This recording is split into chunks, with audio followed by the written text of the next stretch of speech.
that music's so epic, it gets me every week, man. Like, and here's what I love. Yeah. So I created that intro on Canva, and anything that's on Canva, you can put out wherever you want to. And I'm telling you right now, if I went to go check my email, I'm already getting yelled at for YouTube for playing music I paid for. I thought you said it was royalty free. Stop lying.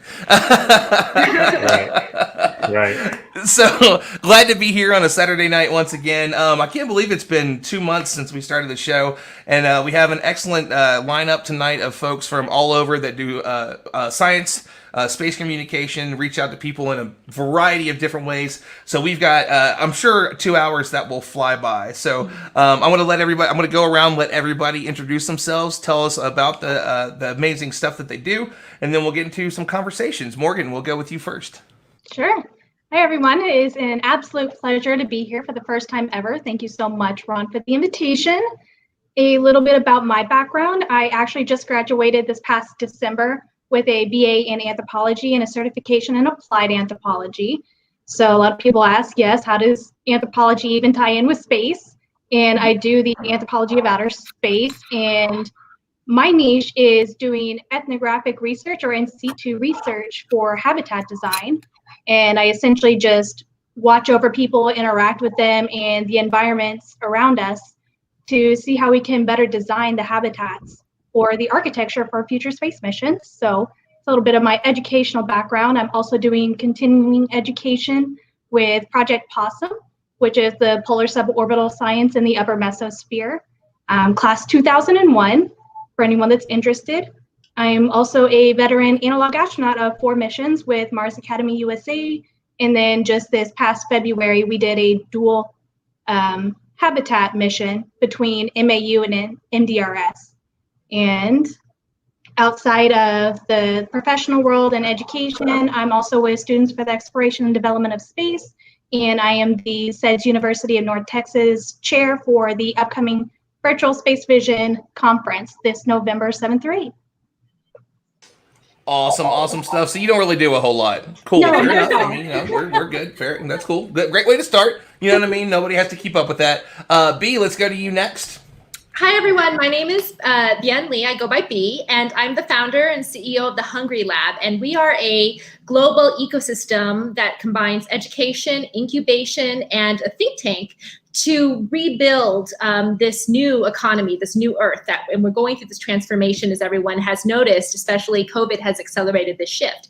And so we work on incubating the next generation of problem solvers and using things like space technology and frontier tech, robotics, AI, all of that stuff to solve real world solutions like climate change, mitigation, adaptation, resilience, as well as a number of various factors related to sustainable development. So really trying to use space and futurist technologies to improve the human condition on Earth now. And essentially, if you think about it, from a cosmovision perspective, the search for space is essentially a search for ourselves. And so that's what excites me about uniting all of these various different fields into this whole long journey of increasing consciousness, improving the human condition, and trying to create a better future using technology, but marrying it with humanity. Baller. But I'm the least accomplished person on this panel tonight, and I love it. Speaking of which, I want to go, I'm excited to talk with the next person because we've been back and forth on messages and emails for almost a year now. And so this is really interesting because I mentioned before the show started that Raquel introduced me to an incredible science communicator, Justin Schaefer, who within like a couple days I was introduced to Nehemiah and the lives that he does. And personally, I love when I first saw your first summit because about 5 or 6 years ago, a friend of mine and I did the first space science and sci-fi summit, and we'd not ever seen anybody else do one in the science and space community. And then yours came out like as soon as I found out about you, and I loved it. It was amazing to watch so many incredible science communicators. I know the new one's coming up. So tell us a lot about what you do because it's mentoring, it's the summits, it's the lives. You do a lot of work. Gotcha. Well, first of all, we got to get that summit back on the road, man. Ron, that is awesome. I wish I would have caught yours 5 6 years ago.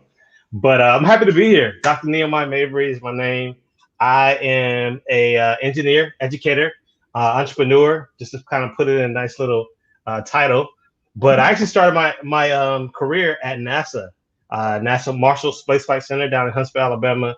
I was a research apprentice back then, and I wasn't doing much my first year. Let's be honest. I was just kind of like updating the website, stuff like that. But over time, I got my hands in a lot of space technology. Structural health monitoring was one of the things I did, embedding sensors into composite materials to be able to monitor the degradation.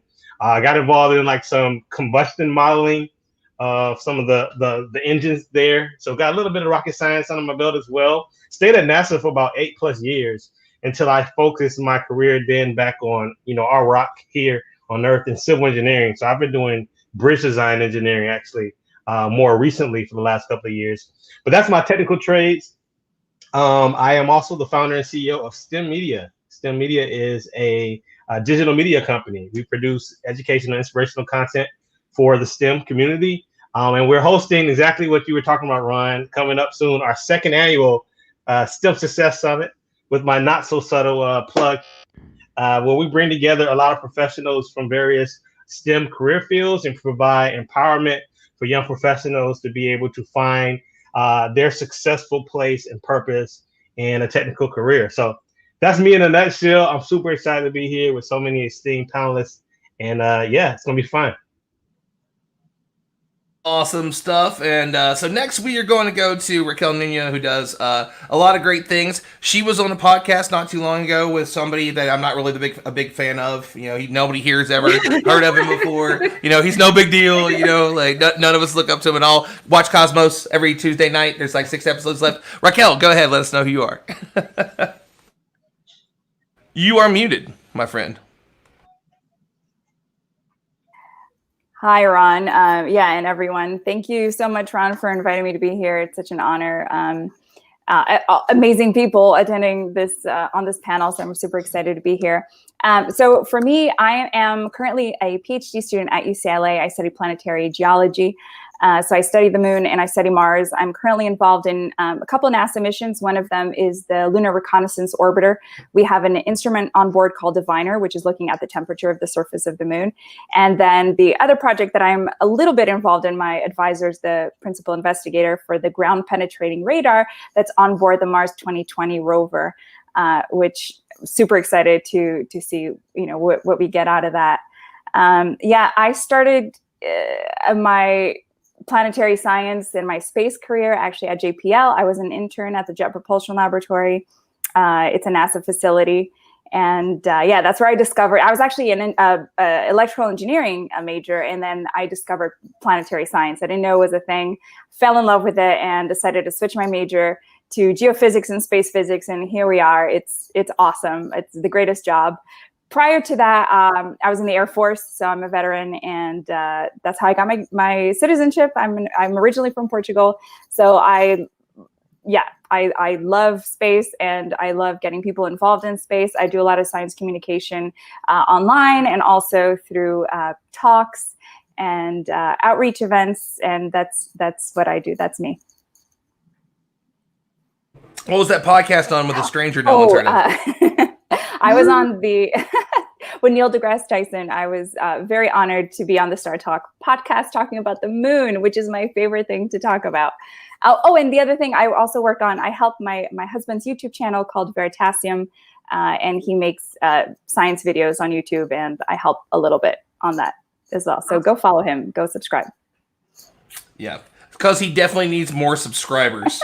He doesn't have any at all and doesn't get tens of millions of views for video, which is great. So one of the things that I love is that they're totally couples goals. They're just, all their pictures are wonderful together, and you can just tell how much they enjoy each other.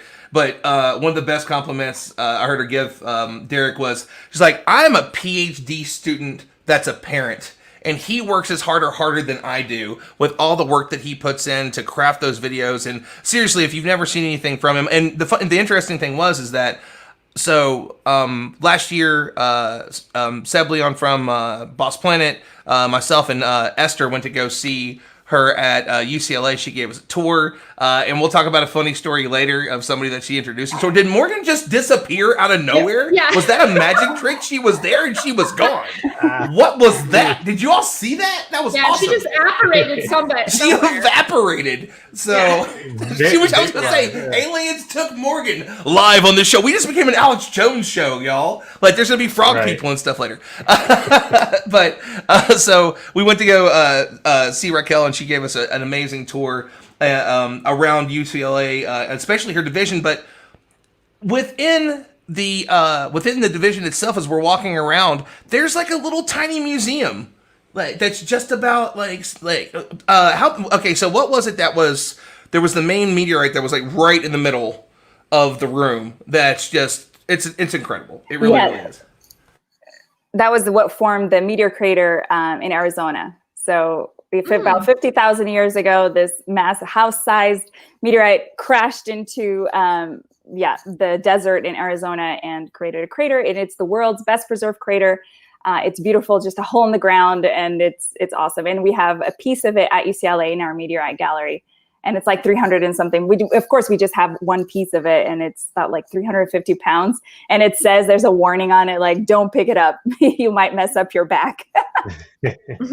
It's so awesome. I mean, it's just a cool little thing that they have there. There's a lot of really awesome stuff there. So next up, we're gonna go to my man. I'm gonna call him Cosmo because that's how I knew him. I didn't even know I didn't realize that his name on Facebook wasn't his real name, and so I've just been calling him Cosmo forever. And then Lee Giat, who he was on last week, and Raquel Nino, myself, and now Rob are working with him for this big project called Passage. That's incredible. But like, I had to find out his real name from Lee. I was like, that's his name? I didn't know I thought his name was Cosmo. Like, you're kidding me. So I found out the hard way. But Rob, tell us about the awesome stuff that you do, the live streams, the astronomy outreach that you do in your country where you're at. And thank you for joining us tonight. Thank you for having me here, Ron. It's a big honor to be here at your show. I haven't seen your show since I knew you, because it's very interesting. You bring a lot of people, very interesting people, very awesome people. So it's a great honor to be here. And one of the things we do here at Laretum, that's the name of my club. I am the founder of Laretum here at Nuevo Laredo, Mexico. It all started with my telescope. I have a 10-inch telescope, Dobsonian reflector. So I started picking up my telescope and going to the park, the public park. So the main thing is that I wanted to be part of an astronomy club. So since there was no astronomy club here in my town, I need to create it, because that's my passion, because I love the moon. If you see my t-shirt, I'm very fan of the moon. I have seen the moon since a lot. So each month I try to use my telescope to watch the moon, and then I started like a small team with people. They started to join me. So the things that they were asking me is, what things do you do besides just watching the moon? So I know a little bit things. So I start sharing my knowledge with schools, with kindergartens, and perhaps some conference in here in my town. So that's how I started. So then I created my Facebook page, Claretum, and I think we have a little bit more than 180K followers. And the thing is that I have a goal with my Facebook page is to bring the English speakers to the Spanish audience, because all the information is in English. All the great stuff is in English. All the scientific papers are in English. So we need to translate all those things to the Spanish audience. So the thing I wanted to try to join all these great people. For example, science communicators. And I'm trying to bring to my show. So all those countries that perhaps they don't know English know what they are doing. I was watching the other day Emily that she has a program in Netflix. My kids watch her program, so it's very encouraging to me to try to join people from the United States and all the Latin America. And I had 5 years with my club. I have 5 years with my Facebook page, and it has gained people from all around the world. I have talking with people from Spain, from Australia. So the main thing, or my main goal with Garetum is to break the barrier of the language. I love it, and I love that one that you mentioned. That one of the things that we're working on right now is Ana Cristina Olvera, who does a Spanish speaking. Every week, so like she just came back. She actually recorded an episode for me almost a week ago, but because of World Space Week, I was so busy. But she does a breakdown of all the recent news in Spanish, and we put that on Stardom. And it's been really great. And she's actually going to do. We're working on it right now. We're in the middle of it, but we are going to have new interviews with her speaking to a lot of the main panelists from the Humans to Mars Summit, and it will be all translated in Spanish. And it's something that we want to do. We want to continue to do more and more of. Again, I would love to find somebody that would like to do stuff in Chinese. A person that we had on a few weeks ago, great guy. Named Mac Makawi is doing science communication in Arabic, and he's like, it's a shame that so many people have to listen to or read subtitles. Listen, I love so many things from anime on in subtitles, but I would love to hear it in my language. Even bad dubbing for me a lot of times is better if I just get to be able to hear it in my language. And so we're going to work on doing those things more and more, in particular with Stardom and with Explore Mars. And I'm so excited about what you do, and you're amazing at it, Rob. And Morgan has rematerialized from the ether, and she's back now with, funny enough, her Ethernet cord. Ha ha! That wasn't on purpose. She set me up for it. Welcome back, Morgan. We're glad to have you on the return here. So, I mean, there's so much to talk about tonight. So I think Nehemiah, I'll go to you first because you have some amazing things going on with the STEM Summit, and then Morgan, I want to go to you with Space Vision and you all doing that completely virtual. So STEM Summit was virtual to begin with. I don't know if there's any plans to ever do anything in person, but that was kind of your goal to utilize that. So many people the main place that you see it's in personal development, which is something that you also do too with mentorship. But so few people are doing it with science and STEM and mentoring in that way. And I love what you do with it. So can you tell us a little bit more about it, and then what you're planning for the upcoming one, and where people can get those super cool t-shirts? Yeah, no doubt, man. On the social media sphere, there's so many people in science communication, so many people promoting STEM, promoting space, promoting engineering, all different types. And the way we know each other, as you spoke about, Ron, is through social media, virtually, right? And so a lot of times we talk about how can we collaborate. Obviously, we are guests on each other's podcasts. I have my live weekly interviews every week, but we wanted to do an event. And obviously, when you're trying to bootstrap something, when you're trying to start up something, you look for ways to make it more affordable and to have the biggest reach. So doing virtual last year, even before the shutdown, was kind of a no-brainer. And we talk about it now. We're like, man, we were ahead of the curve. So we actually got a blueprint now. We didn't have to scramble and try to turn a non-virtual event to a virtual event, as so many people are doing well. And I'm sure it gets easier as time goes on. But we were fortunate to kind of already have that blueprint. And to be honest with you, Ron, we actually were initially, before the shutdown, saying, how can we give a little bit more of a in-person component? And the plan was to sort of like incrementally bring it to an in-person event, which is still, on the docket. But nevertheless, it's going to be another fully virtual event, November 19th through 21st, same time of year we did last year. And I think we were able to get about 14 different time zones involved. So there was some people that I'm sure had a lot of different languages, Rob. So maybe we need to talk about how we can kind of make sure we can get this to even more places on the globe. But 14 different time zones. We had 1,000 plus individuals signed last year, definitely trying to increase this year. In addition to that, 20 plus speakers that range from engineers to college presidents to nonprofit directors. And it's all primarily around the areas of personal development, professional development, and career development. So while there is a need to continue to instruct and teach people the technical aspects of science, technology, engineering, and math, we like to also kind of just bring, first of all, the image of people who are diverse in various ways of all different shades and sizes and things like that and places they're from, but we'll also give tools for what does it take to succeed. What are the non-tangibles? How does one become better at networking? How does a person become better at public speaking? How can someone find funding for their jobs? How does one even get into industries that may seem like industries that people are hand selected for? And so that's what the STEM Success is all about, in addition to the community.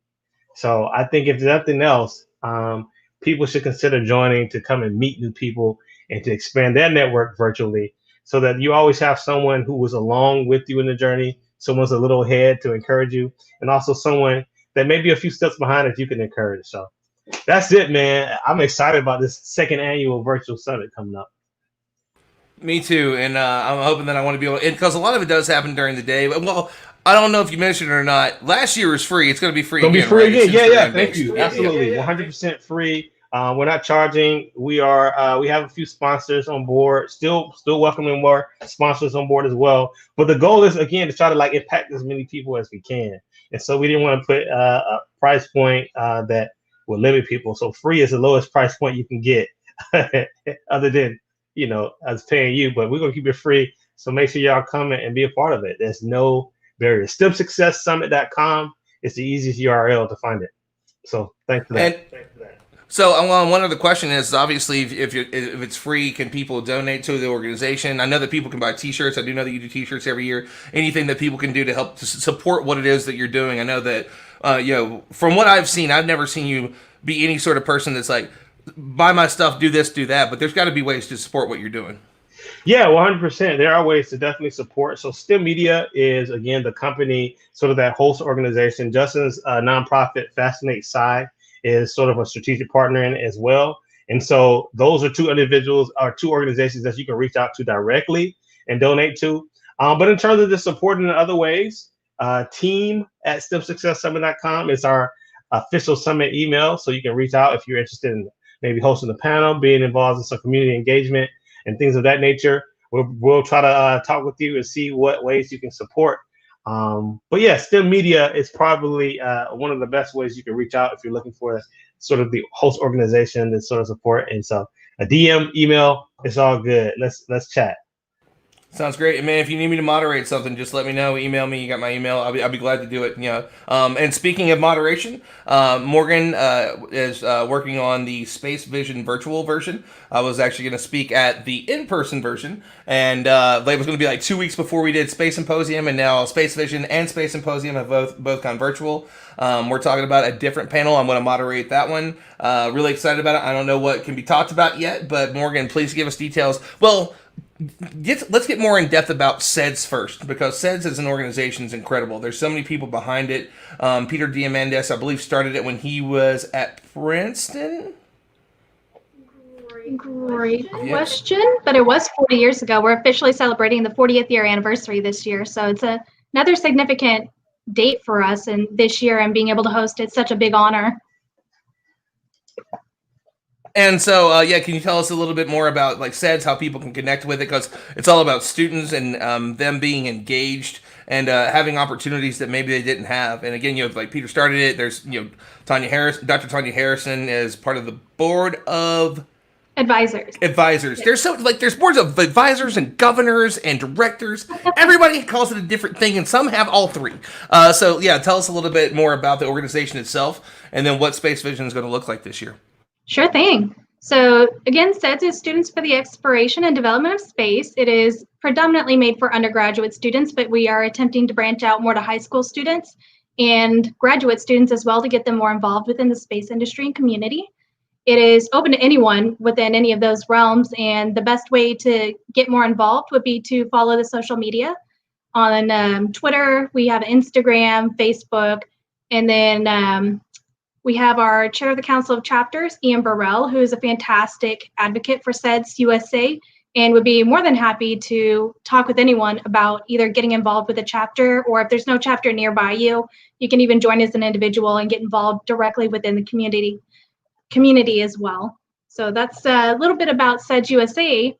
And then every year there's the annual flagship conference, Space Vision. And each year, different universities around the United States, or different chapters, sorry, from universities have the opportunity to place their bid to host Space Vision within their own city and represent their university and their SEDS chapter. And by doing that, they're able to showcase what they're the most strong at their university. Like some universities are really strong in engineering, some may be more towards rocketry, who knows, it's really diverse. And for University of North Texas, we won the bid last year to host for 2020, and we're predominantly a liberal arts and social sciences school mixed in with a group of engineering as well. So we're working really hard to create a really multidisciplinary and diverse grouping of panels to showcase what life would be like off planet, collaborating all of those together. And the theme for this year is Beyond Earth, Humanity as an Interplanetary Species. And it's directly bringing all of those collectively together to try and figure out and understand what all we actually do need and who do we need to consider to go off planet and live and thrive sustainably off planet. And the conference was initially, again, going to be held in person, but unfortunately we did hit COVID, and that kind of put a lot of new planning on us. And we did ultimately decide to go virtual in order to make sure that all the attendees were being taken care of with their health. We didn't want to put them in any danger, especially since a lot of universities were saying that if students decided to travel during their actual academic career during COVID, they may not be able to come back. So we did not want to put that pressure on anyone. And same with a lot of the companies. They were not able or allowed to travel due to COVID. So we wanted to make sure that everyone still had the same opportunity and still provide that opportunity to have a space vision, which is a highlight for many SEDS members, and the opportunity to network and hear from industry professionals. But I think the biggest challenge has been trying to figure out how to keep that networking opportunity and that social aspect to it. So that's been the biggest hurdle for us, is keeping all of that on the same line or as close to the same line as an in-person conference can be. So it's been exciting, but it's also been challenging. And you all have done a wonderful job. And I do have to ask one favor. If when, and we should have in-person conferences next year, can we please do the panel that we were going to do this year that you all were going to have me on next year? I won't say what it is, but I was so excited about that one. It was just the coolest people ever. I was going to be so nervous, but it was such a great group of people. I hope that we can do it next year. So I'm putting that bug in your ear. So I think everybody that's part of it, you're only a part of the board and the folks that run it for a year, and then it switches out. Is that how it works? Kind of, yes. So, for example, at last year's Space Vision, which was in Arizona, we got to learn the results of who won the bid to host it for this year. So you have the span of last November-ish when it's actually formally announced, up until the following November or October to plan the entire conference. So it is a year endeavor. So we already know who's going to be hosting it next year. I'm not going to announce it on here because I'll let them formally announce themselves during Space Vision this year. But we can definitely put in a good word with them and see if they'd be interested. I don't know how far they've gotten along with planning just yet, but happy to see what they do and if they'll integrate this panel that we're speaking about into next year. That'd be so awesome. I'd be so excited because I was like, ooh. I was like, yes, I'm so stoked. And I was hoping it was going to be the first time I could go see people again. Other than that, and then, a couple weeks after was supposed to be Symposium. As I mentioned, we just launched Space Symposium 365 this week. So we're one of the few people that are doing a summit instead of doing a summit or a symposium that's all within a few days. We're spreading it out through the year. So every month there will be a couple different things. We'll have a new gen panel. We'll have, huge speakers. We already kind of started it a little bit earlier this year with the big Space Force panel that we had, and then Roving the Red Planet. So we're going to have those huge panels that you see there, but we're going to have them kind of throughout the month a little bit at a time. I'm really excited to go to Space Vision. I've heard so many wonderful stories about what you all do, and I'm excited to be involved and an honor to be involved. It's such a wonderful organization reaching out. And we actually did a panel for, or I did a panel for Space Foundation. It was the very first one I did for the Discovery Center with leadership of SEDS, and it was just, oh, it was the best. It was such a great way to start, and it kind of set a bar for me of what I wanted those webinars to be. So I really appreciate it. So B, I want to go to you next. You said a lot earlier, and I love. One of my favorite things is when space and futurism mix together.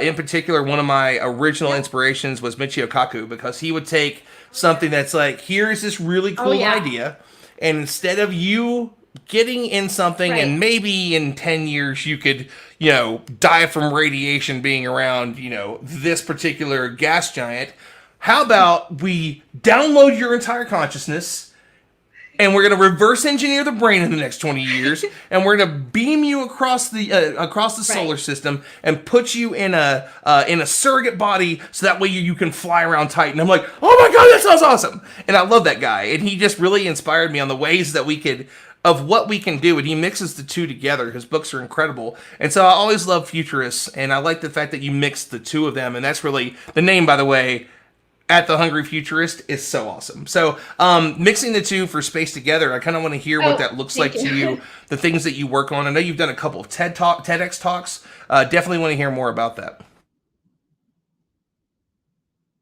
Okay, great. Thanks so much, Ron. Yeah, so what we do is really trying to create an inclusive, accessible future for everybody.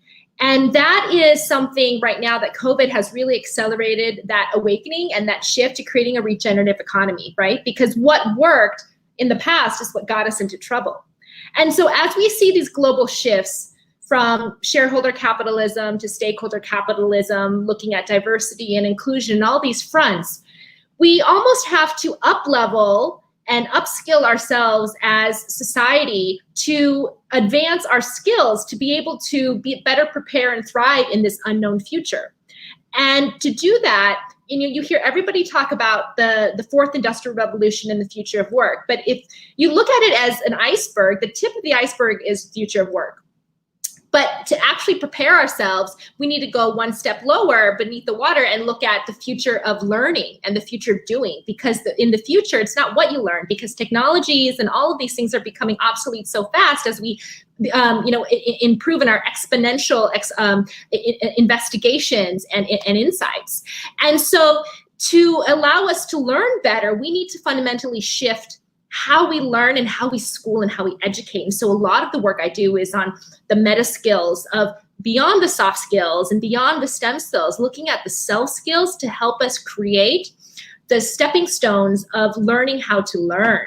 And that essentially, you go from the fourth industrial revolution to the fourth cognitive revolution. Because ultimately in the future, the battle for the future is going to be in our minds first. Because we already have so many things competing and trying to manipulate our minds. We've all seen the social dilemma, all of these things with social media, and that's just one component. But all of these other facets, and now we have the Elon Musk's brain lane coming out. So all of these things are competing for our cognitive functionalities, and so we almost have to reframe our school system. And I use schooling and education very different. Schooling is one particular type of structure, but education is all around us. And what I love about space and using science and space as a tool to educate people is it fuels imagination, and it fuels that love of lifelong learning and exploration and intellectual curiosity, that these are the next generation future skills.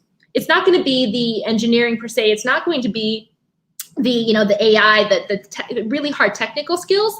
It's going to be a combination of understanding the tech, but merging that with an understanding of ourselves so we know how to learn and adapt quicker and actually apply our knowledge. Because knowledge that isn't applied is just going to sit there in the ether. It's not going to better the human condition and better ourselves. And if you go one step further down into that, the bottom of that iceberg of the future, we're going from the future of work, the future of doing, to the future of education and learning. And essentially that's the future of knowing. But to be able to open our mind space and our heart space to this future and to be open to new ways of learning and adaptation, we have to essentially change who we are and our mindsets and how we approach the world and our worldviews and how we want to show up in the world. And that's essentially at the heart of the future of being. And as AI and all of these things cause anxiety amongst the workforce, and a lot of people are worried about things taking our jobs, and it's not just the unskilled labor that's going to be replaced by machines. They were just a business article that came out regarding how the future is going to shape, and AI is going to replace a lot of the skilled information service sector.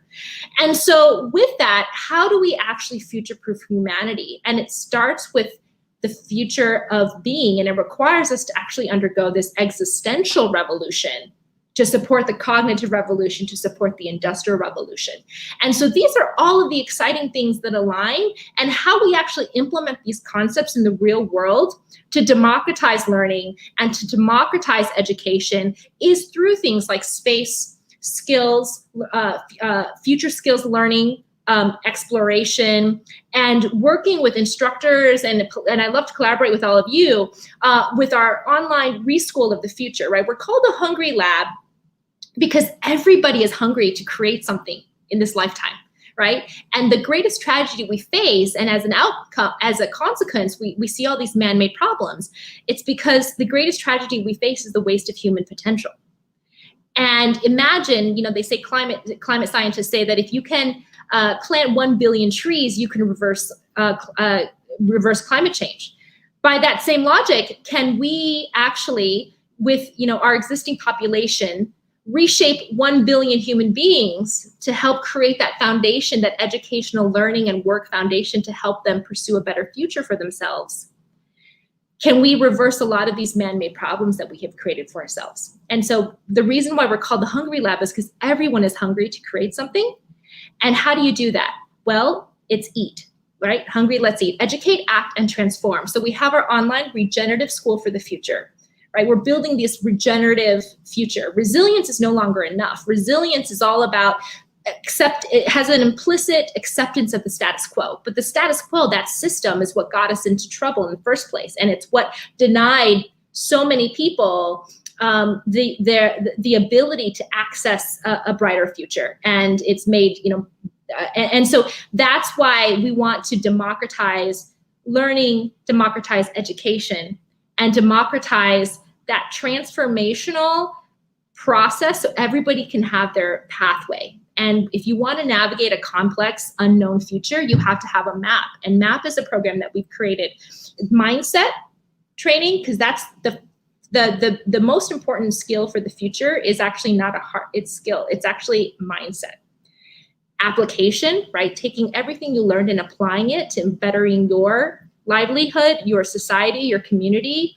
We work on a lot with human development, UN Sustainable Development Goals, for using technology and science to affect real change. And then P, your process. How does everybody with their own unique circumstances, own socioeconomic backgrounds, schooling, lack of schooling, their circumstances, their unique skills, their passions, their unique purpose, to create a customized process for everybody, right? So nobody falls through the cracks. And that's what we mean by creating this democratized pathway and helping going from what STEM creates as a solid foundation to the next generation STEM skills: self skills, technology, entrepreneurship and exploration, and M for meaning, because ultimately that is the goal of why we're here, is to remember who we are and our meanings as unique, magical human beings, right? Energy beings in this human vessel, right? And so that is what we do from a broad level, and we have created a practical ecosystem to guide everyone, whether you're an individual or you're a startup or you're an organization, because ultimately we're all part of like what Mother Nature has, which is an ecosystem where everybody has a vital role to play, and Mother Nature doesn't waste. And we apply these regenerative ecology principles to create a regenerative economy and a regenerative education system that benefits everybody, and not just the uber rich or the uber elite. And that is why we do what we do, and we can't do it alone. We have a global network and a growing ecosystem of partners, collaborators, instructors, educators, learners from all over the world. And just in these past 4 months, we've taught over 2,000 students alone from 10 countries in COVID. So there's a huge hunger for this type of material. And language is a big part of diversifying and democratizing that access to knowledge. So I'm so delighted to be here, and I can't wait to share further about this and work with and collaborate with everybody. B, I mean, I'm just going to tell you real quick. I think you should really take some time and develop this idea. It's obvious you haven't put any thought into it at all. You know. I mean, it's not something you're passionate about. I mean, I don't know. You fumbled over your words a lot. There were too many uhs and ums. I mean, you might really want to take a step back and be like, is this something I really want to do? I know. Exactly. Yeah. It's, you know, it's that, you know, Yeah. Can I start a slow clap? Hold on. Oh, thanks, guys. No, that took way too long for everybody else to get into. What was that? I'm just always excited and motivated. And you can tell I love what I do. I'm so motivated. I'm around other passionate people, educators, and people who really want to share knowledge with the world. And ultimately, everybody has that potential within them to be their own knowledge provider and create their own ecosystems within themselves. And we want that. That was, yeah, no, seriously, that was awesome. And then what I love about it is that everybody here, in their own way, is doing that. And Rob in particular, so Rob had reached out to me to come on his show, and I knew that he was on my friends list, and I'd seen some of the stuff that he did. And when we hopped on to talk about it, I didn't realize that his platform was as big as it was. You know, it's like, what is it? It's something like 150 to 250,000 followers just on your Facebook page. I mean, I know it's a lot, and it was incredible. And when we started getting into that conversation, there were so many people. And what I love about it is that the audience that Rob has cultivated, they're so into it. They're so excited. There's so many people saying thank you. I don't know a whole lot of Spanish, but I knew enough that it was awesome that all the people that I could see that were thanking me, and also the other guests that I've seen that have come on. They're glad that people want to talk to different cultures, different languages, and what Rob does is not easy. You know, like I had to break some stuff down because I could say so much so quickly. And he's like, okay, Ron, let me get the first part of it. And he would go through it, and then he'd be like, wait, what was this part about this? And I'm like, blah, blah, blah, blah, blah. He's like, oh, all right, I got it. And it was so fun, and he's so excited about what he does. And we were fortunate because normally he does his stuff late at night, but we did ours a little earlier in the day, and his kids came in and said hello, and it was just, it was such a great time, man. And what you do is truly, truly incredible. So let's talk a little bit about how you grew this audience and what you think it was about your passion for this project that has made it such a big thing. And again, if you don't know about it, you got to go follow all his social media pages, but in particular his Facebook page. Well, we solve problems because we have one big problem, that it's the ignorance here in Mexico, or not the whole access to the science articles. I think one of the benefits of not having the access is that has grown my webpage, because we are not too many science communicators in Spanish. So the thing is to try to break down the English to the people. So we started tackle is that how I said, to tackle the problem? Yeah. Right, yeah. Right. Well, yeah. Okay. So communication. That was my first goal. It was to communicate entirely from Facebook. I started going to a radio station. They gave me like 5 minutes each Sunday, and because there was all the topics that they usually talk about, it's politics, sports, and social media. Well, entertainment, with all these people from the entertainment, but there was not a spot or a section of talking about science. So I talked with this person that has this program. So I came to him and, is there any possibility so I can bring the design topic each Sunday? So he was like, yeah, sure. It's not a big deal. So they started giving me like 1 minute each Sunday. So perhaps one Sunday I was talking about it's going to be a launch from SpaceX. Stay tuned, and that's it. But my persistence, I wanted to people to know that it's not all about soccer and entertainment. I want to tell the people there is another type of entertainment, that it's science communication or science topics, all the universe that is out there that it needs to be teach, because uh, be told about Michio Kaku. There's a phrase that he said the other day. I don't remember when, that knowledge that is not teach is useless. So I don't know a lot of stuff, but the least I know, I try Don't to. lie, you know plenty. Don't say that. Well, No, no, no, no. I ain't gonna let you get away with that. I no way I'm gonna let you get away with that. He's got videos with like all these kids in front of him, and the news is covering him, and he's on TV. Like, I ain't gonna let you lie. well, what's I try to learn a lot of stuff. My passion is astronomy, but I do try to learn from space exploration. So that was my first goal, to communicate. Um, I have been there in the radio station about 2 years and a half. So the producer, the guy from the money, the producer told me, "Don't you want to have a podcast to talk about this science thing?" Yeah, sure, okay.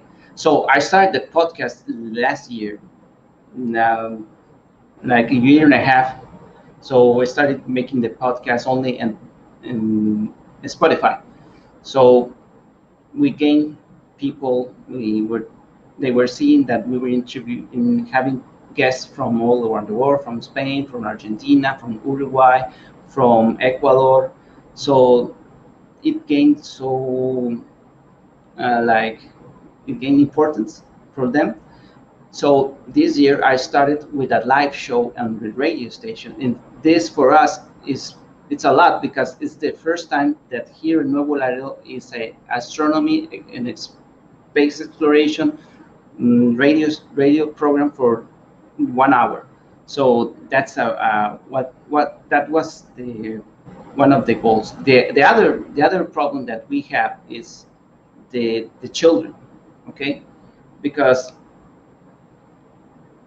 mm, trying to teach astronomy in schools sometimes is not possible, because they don't see the importance of astronomy, because they think astronomy is only by observation and just watching the moon. But they need to know that space exploration and astronomy is part of our day on day, because we we have all these things for things in besides of the exploration of the space exploration. We have the calendar, we have the days, we have the what the our entire things. We have GPS. So trying to teach the kids was another challenge for me, because I'm a computer science engineer.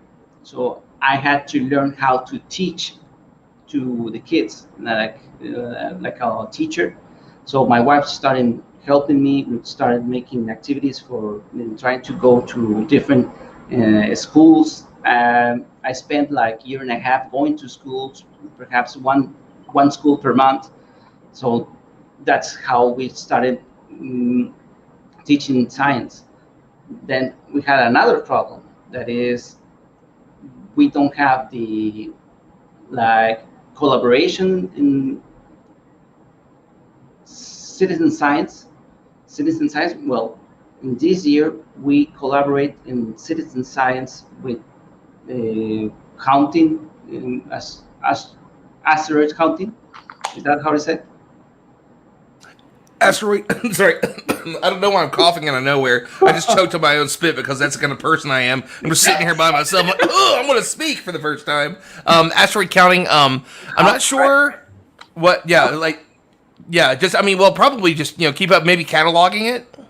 Yeah, because they send us the pictures from the Pan-STARRS telescope from Hawaii, and then with a software we have to find asteroids.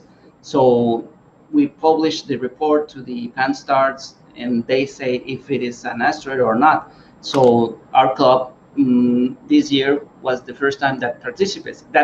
So that's one of the problems that we're trying to solve, that our city is more involved in science, not only by watching, not only by going to conference, but to collaborate with citizen science, because here in my town we don't have observatories. So citizen science makes the possibility to collaborate without having a telescope. Like finding the exoplanets, we don't need to have a telescope to participate.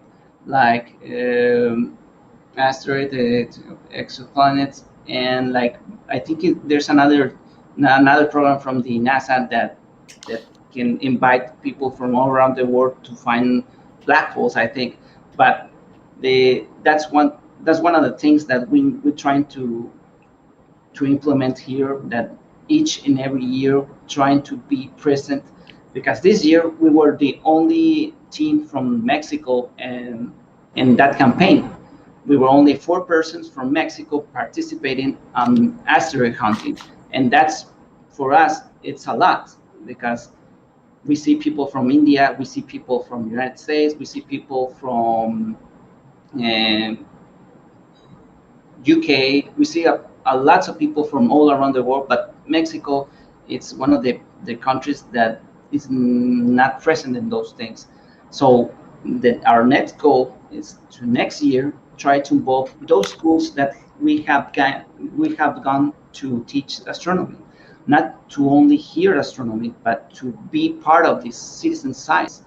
So we will going to train how to find asteroids, and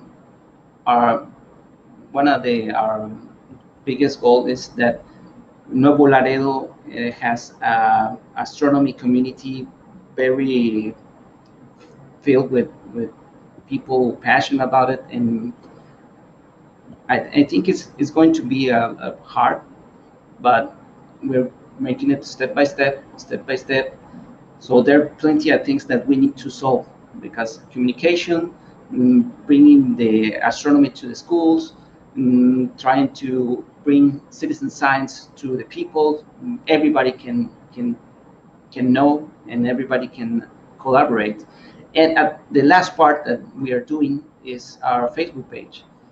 Our Facebook page, like you said, has gained people from all Latin America, and we're trying to invite, or trying to break the barrier of language, and that's one of the biggest problems. Well, not a problem, but our biggest challenge that we have, because when we try to communicate, and for example, recent news for phosphine, that we had to read like twice the paper, because there were some technical words that perhaps we don't understand in English and need to study, and then trying to make them digestible for the people, or more mashable, so people can understand. And I think that those are the main things that we are going. We have another project that is going this year, is to make a map of all Latin America, or where are the astronomy clubs. So perhaps I am from Guadalajara, and I want to know how many astronomy clubs are in Guadalajara. So we need to have a map, so everybody can know how many astronomy clubs are in Mexico, and Panama, and Argentina, and in each part. So if you are on vacation and you want to see the moon, but you didn't bring your telescope, and you know that is a star party near there, but it's going to be because you have this map. So we're collaborating with Argentina, Uruguay, Paraguay, so we can make this map so everybody can access to it, and everybody knows about it, and everybody can go to an astronomy club so it can learn about astronomy, and not only astronomy but it's space exploration. So that's some of the projects that we're trying to bring, and I think that's it. He's like, I think that's it. You know, I mean, we're not doing too much. I mean, you're just like, we're just trying to bring astronomy to the world and inspire people and change everything. Like, and I love the one of the best parts about it is just the sincerity and the humbleness of it. You know, there's so many science communicators that build these giant platforms, and very rarely do you meet one that is not so just in love with what they do and passionate about what they do. It doesn't change. It doesn't seem like the longer you do it, the more passionate you get. One of the very first interviews I ever did was with the director of astrophysics at NASA. And Dr. Hertz came on the show, and he's not a young man. He's been doing this for quite some time. And he's grinning from ear to ear as we're talking about WFIRST and James Webb Space Telescope and all these incredible things.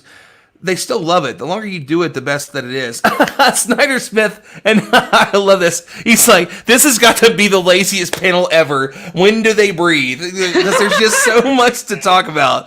I mean, and everybody, and that's one of the cool things about this is that we're already halfway through the show. I said it when we started. I'm like, this show's going to fly by because everybody here is just doing so many incredible things in their own way. And that's the beautiful part about this. Nobody here is the same. Nobody grew up in the same place or had the same background or anything like that. And so I love this because the last time I touched on this with Raquel was I asked her, I was like, you know what I really love is that you mix like your family life with all the science stuff that you do, and it's so endearing, and it's so awesome to see people that mix that, and like you do it, and Emily Calandrelli and Kelly Girardi and so many people. And she's just like, the reason why I put them all in the same thing is because I'm too lazy to have 2 pages. Like, I give Emily credit, but I got too much to do, and it's just like, I like to nap and be in my pool, which I think is hysterical because it's not like she doesn't have a million things. It's being a family and a partner and a friend and a science communicator. But I think it's really cool because planetary geology, astrogeology, all of that is always such an interesting thing to discuss. And you are one of the few faces that are out there that is it's communicating that. And somebody actually mentioned on Clear Skies Network all the great astrophotography you've been doing recently. So you're always adding new things to what you do. So let's talk a little bit about the platform. When you started it, was it the space geologist and this is what I'm going to do? Or is it something that became a thing over time? Because Stardom Space, it has like 74,000 followers, was originally my page. It was my personal Instagram page. And I changed it. And that's the cool thing about Instagram. I can go change it to me right now, and all of a sudden I have 74,000 followers. Guess what? Contact me, Amazon. Let's sell some stuff. But no, seriously, like, is that how you started? And what made you decide to create this platform that you have that connects to so many, and you share so many very real human things with us? Yeah, no, it did not start as a space geologist. I think it originally started as, my name was Caldera, so my name is Raquel. So it was like a play on words between Raquel and a caldera. Like, I think that's a Star Wars caldera. character. And when you first said it, there was something there. I'm like, was she like a Star Wars fan? That was it. It was just honestly just a geology play on words. But yeah, no, I wanted to share, like, I was learning really cool science stuff, and my family in Portugal, I don't see them all the time, and I wanted to share with them what I was doing. And with my veteran friends, I was in the Air Force, and so I have friends all over the country, and I wanted to share with them, keep them updated. This is what I'm up to. And yeah, so that's how the platform started. So I just was sharing the cool things that I was learning and the cool things that I was doing. And then people started following me, and I was like, oh my gosh, I think people want to learn more about rocks and space. And then I decided, okay, I'm going to make this a thing. I'm going to be the space geologist, and I'm going to talk about science and space. And like I said, like you mentioned, I'm a mom, and so I also have a personal life, and I started sharing my personal life on there as well, just because again, like I said, I was pretty lazy about it. But yeah, no, rocks are cool. I didn't realize this, what I was learning about when I was young, when I thought about learning about the planets, I was like, oh, that's an astronomer. An astronomer does that.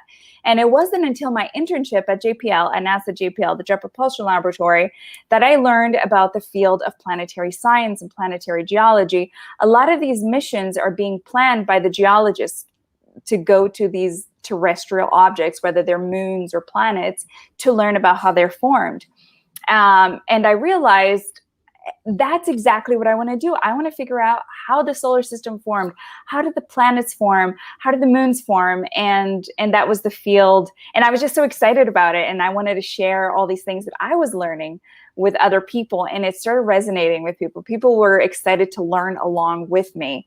And that's how the platform started. And, I think now we're at 24,000 amazing followers, and they're friends, and I love talking with people through DMs, and it's that's how it started. It started out as me wanting to share what I was doing with my family, and then other people coming along for the ride with me. And awesome. I'll say this too, so Cosmos was my thing. It's not like that's really a secret. I mean, I've told Neil about it more times than I can count more than a few times live in front of an audience of people, just me be like, hey, Dale, what's going on, man? Let's talk about Cosmos. But I think that was one of the episodes was they were discussing, how, it's how stars form. But I love how it's all that, gas and rocks and dust that eventually coalesce into these planetoids, slam into each other and form planets. And as incredible as it is that we have, nuclear reactors in the center of these bright things in the sky that create those planets, it's that life, or at least the possibility of life, or all the things that come from it, are from all those little things around these big giant crazy things that are out there. And I loved as they showed the Earth coming together and it just being this hot ball of liquid hot magma. I just thought it was the coolest thing ever. And as they started just discussing that and the way that the moons formed and gas giants, I think they're just so much more fascinating. As much as I love stars and galaxies, it's just like all of that forms, and then somewhere along deep time, a timeline on a deep timeline, chemistry turns into biology, or could turn into biology. And if we're really saying that, Venus and Mars were both had a less tumultuous beginning than we did because of, possibly the big one right now is that the moon, possibly came from this collision with Theia. And then from Theia, it coalesced, but it really screwed things up for Earth for a while. So Venus and Mars may have had life beforehand. And that possibility of life may have come from there to our planet, and it might separate and go throughout, and we're moving through the universe. It's nuts, and it's just the coolest thing ever, and I love that. And there's always so many more of these ideas, and that's why I think that planetary science is such an exciting thing, and finding life in the universe. I love galaxies, I love stars, but I can completely see why you're totally behind planetary science. Like, I want to know about that thing. And you make a really good point. And the other thing is that we can actually go to these places. I think that's what's really exciting, is that we can build these spacecraft. We have the science. We don't have the science or the technology yet to go to different star systems, but we do have the science and the technology to explore the other worlds right here in the solar system. And to me, just it being so tangible makes it so much more exciting. I mean, to me, of course, galaxies and black holes are super awesome to think about, but to know that humans can design a mission to go understand another world right here is absolutely exciting to me. It's tangible. That's the word that I like to think about. Well, everything else is truly so far away. The next closest star is 4.6 light year. It's a light year. Like, oh, it's a light year. It's no big deal. I'm like, you should do that math real quick. So, one of the first episode that I'm working on for Space Foundation for my YouTube series is just breaking stuff down where I just say, I watched Cosmos and I heard these incredible things. And then you look at how fast it moves, moves a second. Then times that by 60 to get to a minute. Then times that by 60 to get to an hour. Times that by 24 to get to a day. Times that by 7 to get to a week. Times that by 52 to get to a year. And oh my God, that number is nuts. And that's 1. Times that by 4.6. And that's the next closest thing. But Venus, Mars, Jupiter might have a moon with life on it. Saturn might have 2. And if there's no way, any way, shape, or form that life on Titan, if there's life on Titan, the possibility of life on Titan, is going to be anything like us. No way. It's just not going to happen. And those things fascinate me because they're not in our cosmic backyard. Andromeda's in our cosmic backyard. They're just like, let's put a toe in the cosmic pool. And that just fascinates me, and that's one of the reasons I love space. Again, everybody here, I get excited about talking about things, and that's one of the reasons that I love science communication. Everybody on here does that. And so the interesting thing that I kind of want to talk to you about, Nehemiah, is you do something similar to me. I love to do my own stuff and talk to people about space and science and all these things, but you like to let me get everybody together and put them in a thing so they can talk about it in different ways. And often, especially last year during the summit, was a group full of maybe 4, 5, 6 people in a room together. Everybody's wearing the t-shirts. It's Instagram Live, and it's just I think Justin's holding the phone in his hand, and everybody's in the middle of this conversation. And I love that. I don't know if I've ever seen anybody do a summit on Instagram. Period. It doesn't matter what the platform is, but getting those people together, how does that come together to create that for you to say, I don't want to just be a science communicator, I also want to add all these other things to this and bring it as a group? Yeah. A big part of it, Ron, is understanding that there are levels to this thing. And talking about space exploration and things like that, like there's so much that we know, right, that we can know. Then there's so much that we know that we don't know. And then there's things that we don't even know that we don't know that we don't know. You know what I mean? Like there's just like different levels to this. And so when you're talking about, whether you're talking about the universe or you're talking about other people and their individual stories and the journey they took to get to their particular areas and their expertise, it sort of in itself becomes another, another wormhole, so to speak, of bringing people together. I mean, just right here on the panel right now, we got 6 different individuals. There's 6 different stories, right? 6 different interests, 6 different combinations of passions that can lead to all sorts of discoveries. And so when you bring these type of people together, I say for me, one of the exciting things is just hopping on and having a conversation with someone who may be interested in something that I don't have my degrees in. Maybe I've read a little bit into it, but now through that exchange, I can get deeper understanding not only into their subject matter that they're an expert in, but I can also learn from them in the challenges that they have overcome and in the things they've had to figure out that may be parallel to my journey as an engineer, to yours as a scientist, yours as a space enthusiast. And so it really comes together really, again, with a desire to step outside the known world. Again, my known world, whether be it socially or scientifically or what have you, and trying to get into a realm of here's what I knew I didn't know, and then here's something that I didn't even expect. Here's beyond what I was even cognizant of before. And so it's really great, man, just to be able to go down. And come on, let's just be honest. Like when someone likes our page, when someone comments on the picture, we see a profile pic that's a little intriguing, right? We click on their profile and say, oh, look at this person. And if everyone, to be honest, right, we may scroll down a little bit, but then you're about to like something and be like, oh, they might think I'm kind of snooping on them, but really it's not, right? I mean, I can't speak for everybody, but in a lot of cases, it's just our natural curiosity of worlds other than our own. And I hope y'all see the connection I'm making here again with space. It's worlds other than our own. And so when we bring people together, we are bringing literal worlds together of other individuals, and there's beauty in those lives that we can experience. And I can't. So there was this thing for me. My mom had always instilled, travel and go out there and see the world. And it wasn't until I watched Cosmos that I found this desire to really go out and see more. I mean, I lost my religion, and then within a few years, I was able to see the Vatican. I saw a 2,200-year-old Buddhist temple, and then I saw a 25-year-old Hindi, like this, everything that was in Nepal. Going to Abu Dhabi and traveling around the city in a cab because I had 12 hours. Like, I just want to drive around, man. Show me all the things. Like, I want to see the mosque. I want to see your community. I want to see what this looks like. And there was nothing, I did not, when you first get there, like there's all these things that are instilled in us, especially in the last 20 years since September 11th. And there was, nobody looked at me in an angry way. Nobody was mad that I was there. Nobody was upset that I had tattoos. I mean, I wasn't going to go out in the street and be like, I don't believe in God.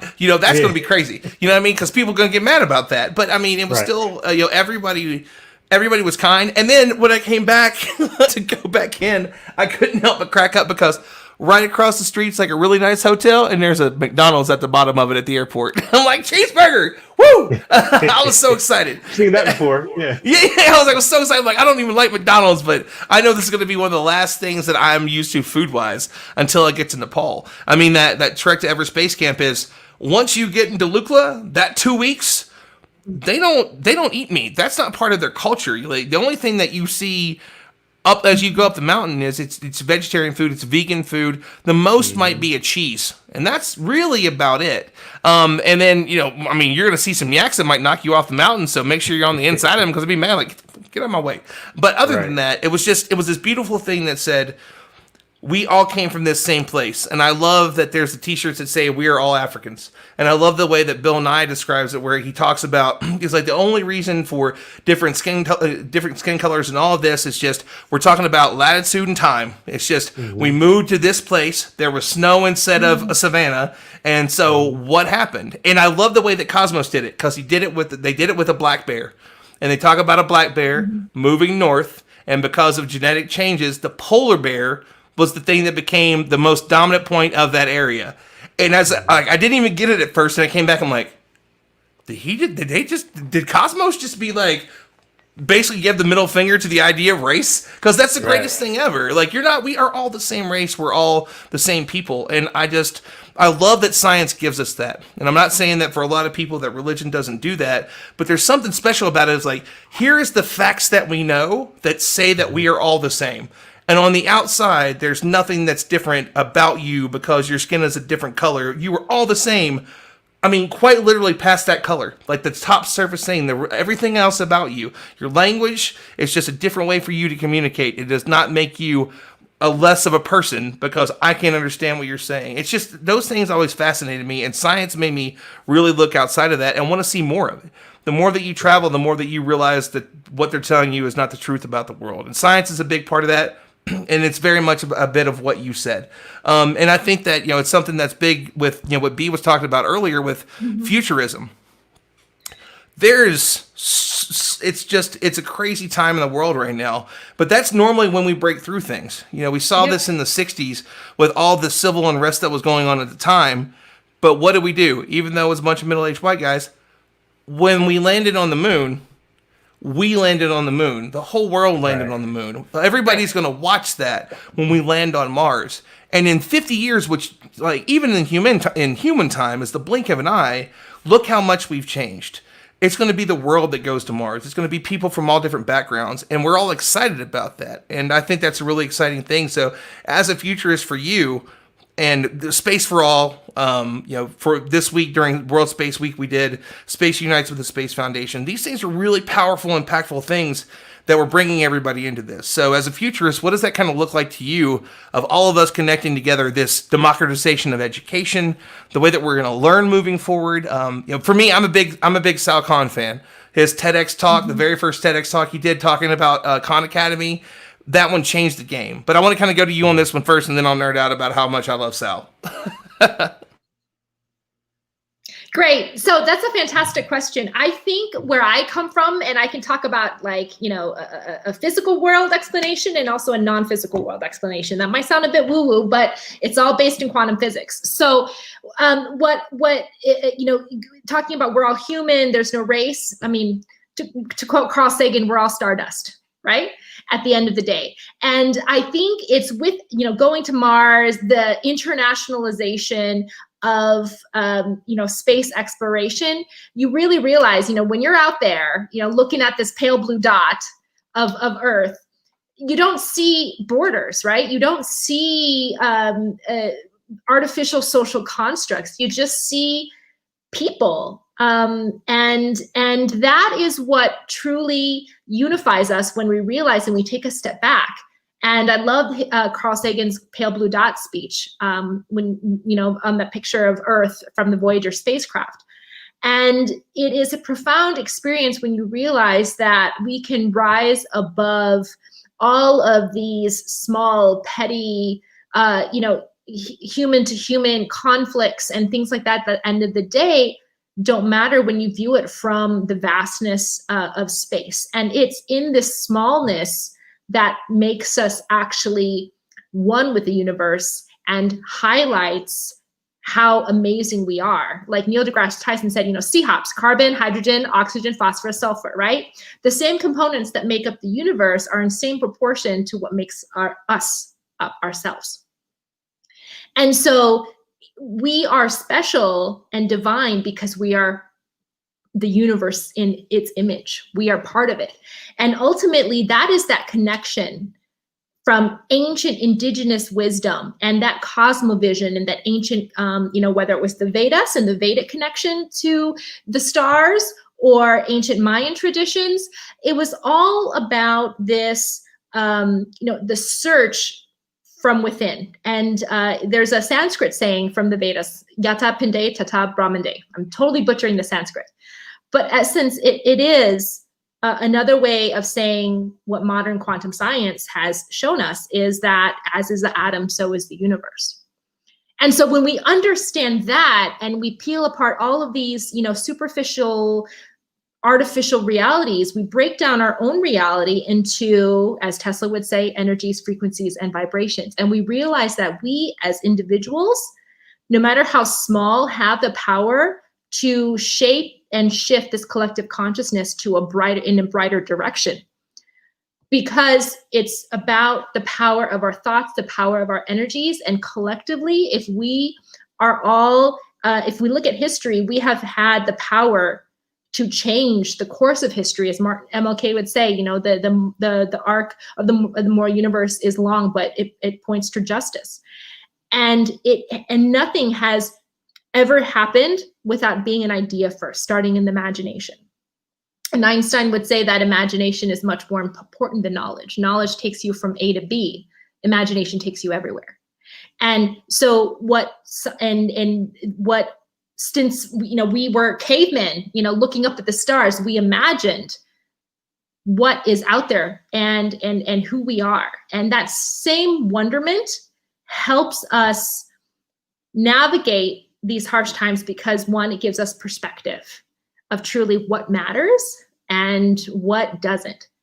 Second, it allows us the avenue to channel our curiosity in ways that can benefit our search for knowledge and give us more answers and allow us to ask the right questions that will continue to benefit humanity. So many practical things that we use every day came out of NASA experiments. And so it's that understanding of how something so ethereal as space has practical benefits and applications on the ground. And finally, it's that understanding that no matter, it brings us humility, right? And knowing that no matter how big or how amazing we think we are just one speck of stardust in one iota of time in this eons of space. And we'll continue to expand.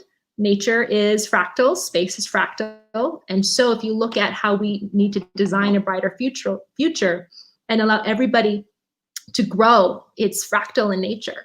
And so using these concepts and integrating them into practical elements to actually further not just the big corporates that can hire the high price futurists to affect change, but rather break down all of these complex concepts that have driven our universal quest for knowledge through all this millennia into practical, digestible pieces of knowledge and applied wisdom that can be used to affect change in the here and the now.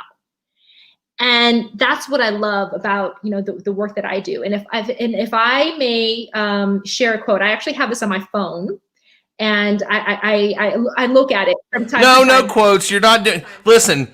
You can't continue to be more inspiring. Of course, you can share a quote. So I grew up in the summer. I grew up in Iowa, and in our front yard in the summer, it was so hot. We didn't have AC at that time, and we would pitch a tent and we catch fireflies. And back then, we still had fireflies, right? And we could look at the stars. And I remember laying down as a kid, just looking up there and wondering and feeling like this connection, like, okay, I came from there somewhere, right? Even as a kid, I felt that. And so when I discovered Isaac Asimov, when I discovered Carl Sagan, like these were my childhood heroes that I looked up to. And so this is something that's really stayed with me, even and as I get older and I start seeing the connections between our physical realities and everything that is energy, right? We are all wave particles. We're all waves of energy, and everything that is energy ultimately belongs to the ether, and it's in this quest for science is something that Carl Sagan said. It was so beautiful, and I just want to share it with you. It's one of my favorite quotes of his. Science is not only compatible with spirituality, it is a profound source of spirituality. When we recognize our place in an immensity of light years and in the passage of ages, when we grasp the intricacy, beauty, and subtlety of life, then that soaring feeling, sense of elation, and humility is surely spiritual.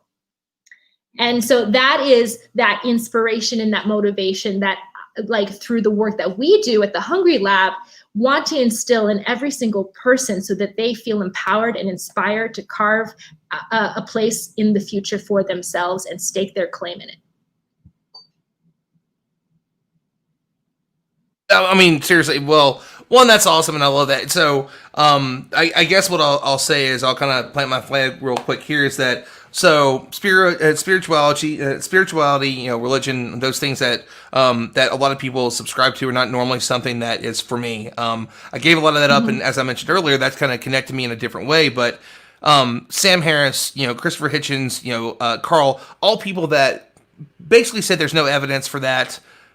That doesn't mean they don't believe in spirituality. Neil deGrasse Tyson said the same thing. It's like, I dare you. I can't remember the exact words. Like, I dare you to stand on top of a mountain with a dead clear sky and look out at all that and realize that that's where you came from. Carl even said, "You are the universe's way to know itself." That doesn't mean that there are not those pieces. And you said it in a way that I think that a lot of people can connect to. I mean, you want to say that one single person can't change things? A guy named Dogface208 in 23 seconds on a skateboard with some juice in his hand, sang Fleetwood Mac song, mouthed the Fleetwood Mac song, and barely got the words right. And everybody's like, I got chills just thinking about it. I've watched that video more times than I can count. And the way that story has blown up, from 23 seconds, it was just somebody, and he even talked about it. He was like, it's in his like stoner life, and it's just this guy that's taking his time and enjoying beautiful music that was written long ago, and now that song became a #1 song again on iTunes. And Mick Fleetwood reached out to him and said thank you, wrote him a handwritten letter, and then Mick got on TikTok and did his own version. He's like, you know what? He's right. This song hits a little different when you're drinking Ocean Spray, and it does its video. And that's the coolest thing ever, that this guy is famous for something that was authentic and real. There's pure joy in his face. And that's what we need more of. That's not what we have so much in this world now, and everybody on here is doing that, and that's one of the reasons that I think everybody connects. It's that authenticity, it's the excitement for it. I am not the smartest person in the world. I failed a lot of math, and I'm barely through the first 2 years of community college. I don't know if I technically have 2 years of community college yet. And this week I was hired at the place that I said I want to work here. I eventually want to run this planetarium here. I want to do all of these things. And now I get to work at this job full time. I get to do social media. I get to connect with these people. I get to do all this. And there's no degree on my wall. I'll get that. I'll get my degree in astronomy. I got plenty of time for that, but that doesn't mean you need to have it. How many people here have a PhD? The only, like, you, doctor. And that's the thing, is like, but with that, that's not what you were directly doing. What is your doctorate in? It's in engineering? Yeah, my doctor is in structural engineering and mechanics. But yeah, you're right, man. It's so much bigger than just becoming this expert in this one niche, minute field. That is what a PhD does. But what it does even greater than that is, as V was talking about, you learn how to learn, and you gain this kind of immense curiosity for approaching something that is unknown and carving out a little bit more, or chiseling away more knowns to it. And so that's what I believe STEM media is doing, like, for so many people, right? Like, as people come to our page, as they see our content, yes, you are getting more information in that area that you was expecting to get in, but more than that, you're being opened up to so many more worlds and so much more understanding that allows you to have more meaning in the life that you're living and you're leading. I mean, Neil said it himself, it's that there's no greater education than one that is self-driven. That's not what education is anymore. It's something that B talked about. And one of the things that I was mentioning a little bit earlier is that, one, Khan Academy is incredible. It changed the game. Here's a free way, a gamified way for you to learn whatever you want to learn for free. And the story behind that, of him being a hedge fund manager, this super rich guy, and his cousins or nephews were trying to get through class, and he made some YouTube videos explaining math to them, and they got really big. And now that's Khan Academy. And he talks about the way of, instead of a teacher standing in front of a room and teaching everybody, we all have the ebb and flow of life, right? You learn things and you get stuck. There's not, and he talks about, it's like, there's not really many people that are truly gifted. They hit a point and they learn enough of that, and they get there, but they eventually get to a sticking point, but then they're already in the advanced classes, and then it drives them crazy. But what if we had the chance to say, here's a whole room of kids, I'm going to put them in a circle, and I'm going to let them get on Khan Academy, and they're going to start learning the basics of algebra. And then after they go through it, and it's like, it's mastery is what gets you to that next piece, right? And as he goes through it, it's like the teacher gets a notification if somebody's not getting to that. Now the teacher can focus, whoever, like he, she, they can go to that student and say, I'm going to help you through this, instead of possibly wasting time. They have their own. You can back up a video. How many times were you in class and you were embarrassed to be like, I'm the nerdy kid, but I want to raise my hand? Or, I don't want to raise my hand and give the right answer. Now you don't have to be scared of either one. And that was just the coolest thing in the world to me. And we're seeing that so much more through these massive open online courses, which I think was kind of the beginning of what B was talking about a little bit earlier. And how many people here are learning in different ways? I mean, Morgan, how many stories do you hear from the people at SEDS that have different stories at different ages? I think Mike Mongo he ended up on the SEDS board, and he was in his 40s. Just because you're a student doesn't mean that you have to be a teenager or a young person. And I think that's one of the really powerful things of what you all are doing with SEDS.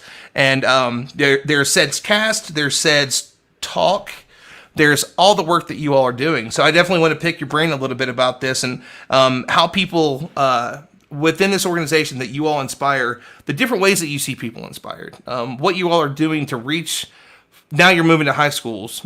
Obviously, older people are involved, but I definitely want to talk about that and what you all do there, and how you connect to so many different backgrounds and ages and everything that you all do. That's actually a wonderful topic. I think that you hit on most of what I'm personally familiar with. I'm not too involved on the internal aspect of it. I'm not part of the board of directors or anything like that, but I have been around for about 3 years, getting to know everyone and a little bit of what they do. And aside from those aforementioned aspects, we also have SEDS Earth, which is branching out for the international aspect, which I think is wonderful. And then outside of just all the physical chapters getting together, collaborating within each region or each state even.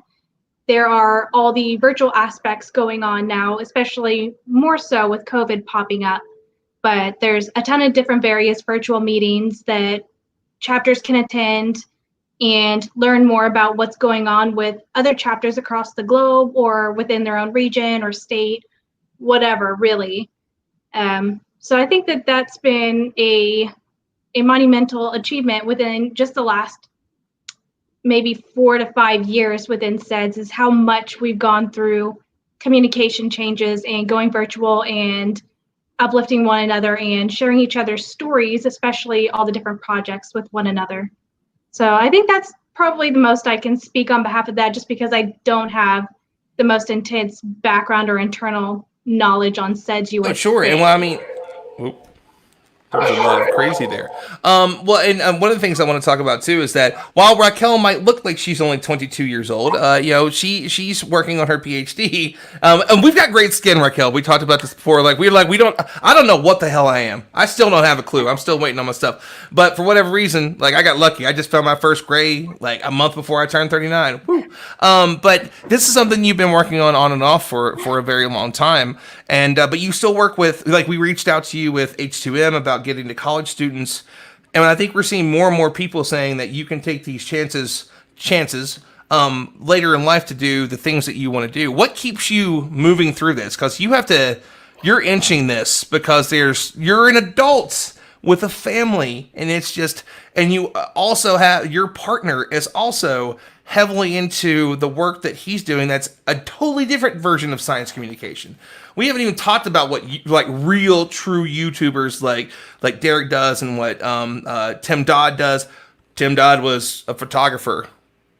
You know, Diana she's incredible at what she does, and she's a physicist, and you see the things she does and the way she created this platform with the Physics Girl. There's so much to that too, and you're also a piece of that. So you're a college student working on your PhD a little bit at a time, and you're also helping create one of the best, you know, YouTube SciComm platforms out there. How do you juggle that and be like, oh, I'm also a mom. She had to leave a minute ago to put her kids to bed because she's that awesome. You know, like, that's a lot of things to juggle.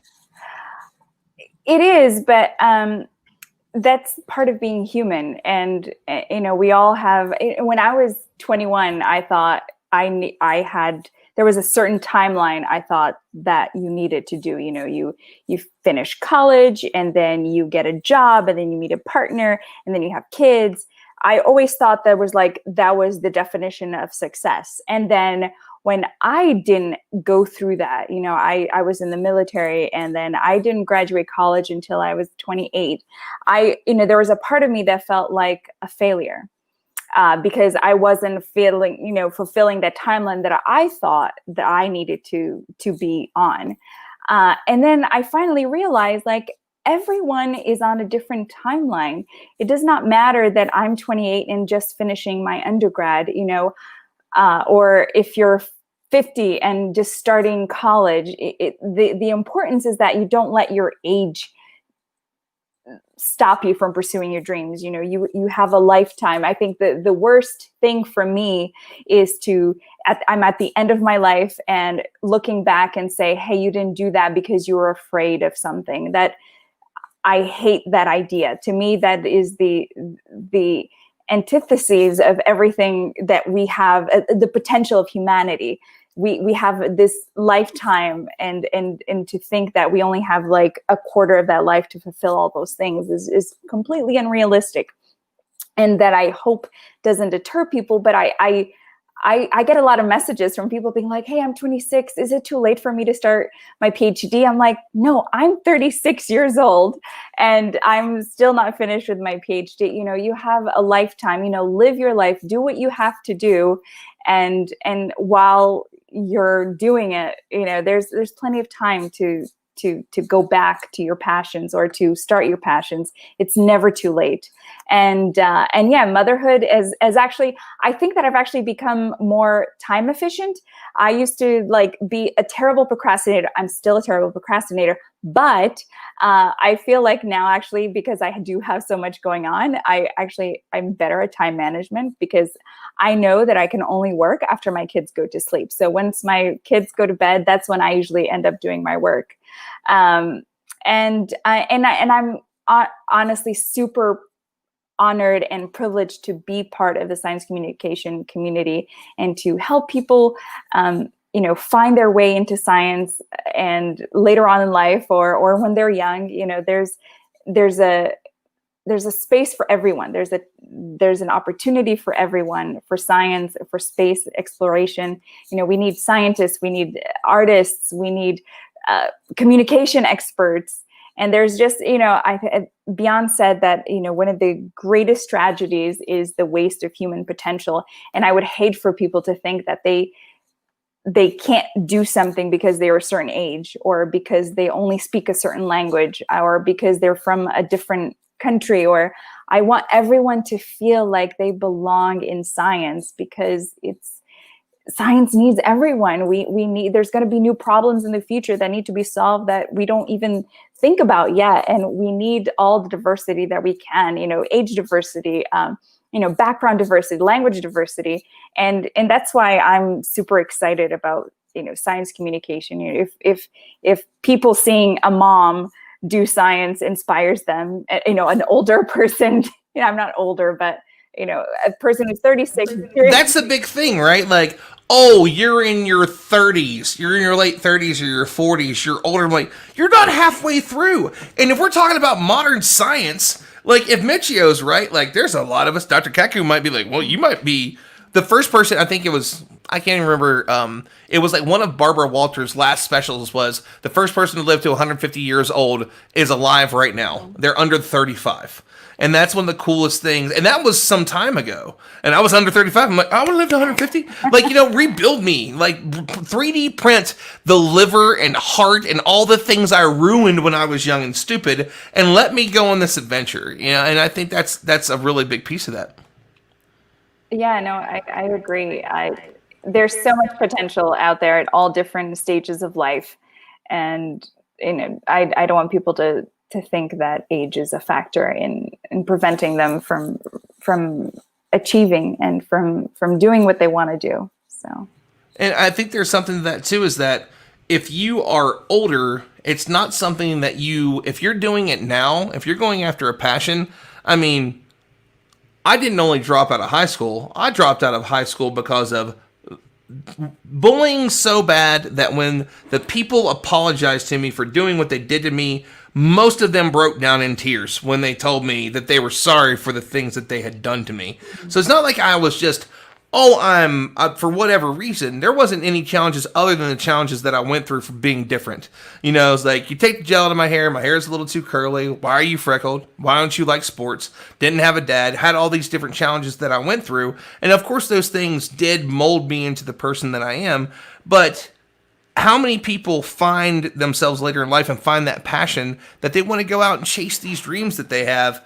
And because it's self-driven, you're not graduating high school and your parents told you, like in Fight Club, it's like, get a job. And it's like, go to college. And it's like, I called my dad when I was 35. He's like, you should go do this. And it talks about those things. You're not forced into it. A lot of people might be reskilling because of what's going on in the world, but so many people that are driven to go back to college. I went and got my GED, went and did community college, and still plan to do those things. If it's self-driven, it's a whole different animal. And I mean, Rob, Cosmo, it can be both. What you're doing with what you're reaching out to is there's a whole different step to this. First, you have to connect people, period. You have to connect them with the English-speaking communities, the other language, to separate that. You have to get to that first. It's something that Anna has taught to me too about. It's like, first thing we have to do is let people know that they can be involved in it, period. We've been doing that for a while now, and then it became women in STEM, disabled in STEM, LGBTQ in STEM. There's all those pieces that dropped down from that. But you are starting from the top of just saying you can do this, and then you have to get into women in STEM, other countries, connecting them together. That's a big thing to have on your shoulders as something that is, as far as I can tell, is not paying your bills. This is something that you're just excited about. You're a father. You work on all these things, so that's a big challenge that you happily get up and rise to every day. So what is it about that you said I can be this person to do that? Was it just somebody's got to do it and it's going to be me?